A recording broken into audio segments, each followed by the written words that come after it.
Hello বন্ধুরা, শিক্ষায়ন টিউটোরিয়ালের পক্ষ থেকে তোমাদের সবাইকে স্বাগত। আজকে আমি আলোচনা করব পঞ্চম শ্রেণীর মডেল অ্যাক্টিভিটি টাস্ক ইংলিশ বিষয় নিয়ে, যেটি তোমাদের ফেব্রুয়ারি 2022 সালে দেওয়া হয়েছে।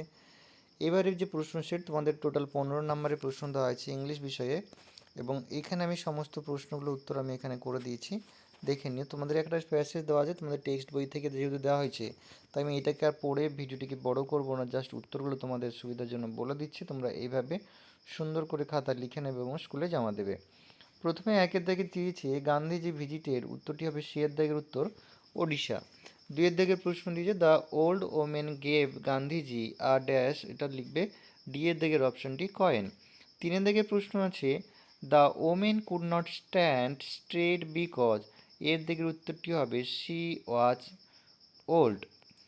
পরের প্রশ্ন অ্যাক্টিভিটি 2 থেকে দিয়েছে আনসার দ্য ফলোইং কোশ্চেন্স, এর দিকের প্রশ্ন আছে why did Gandhiji visited different place, উত্তর লিখবে Gandhiji visited different place to collect for funds for India's freedom struggle.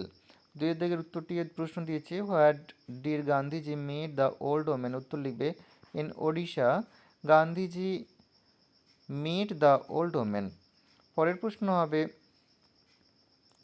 Whose duty was to keep funds, উত্তর লিখবে Jamnalal Bajaj duty was to keep the fund. পরে activity three থেকে প্রশ্ন দিয়েছে fill in the blanks with a or an or the, এই কোথায় a an or the বসবে সেটা বসাতে হবে তোমাদের, এখানে আমি করে দিয়েছি, উত্তরটা লিখবে। Can you give me dash 1 rupee coin, লিখবে অ্যান হবে, এটাই অ্যান 1 রুপি কয়েন হবে। পরেরটা দিয়েছে বিয়ের দাগ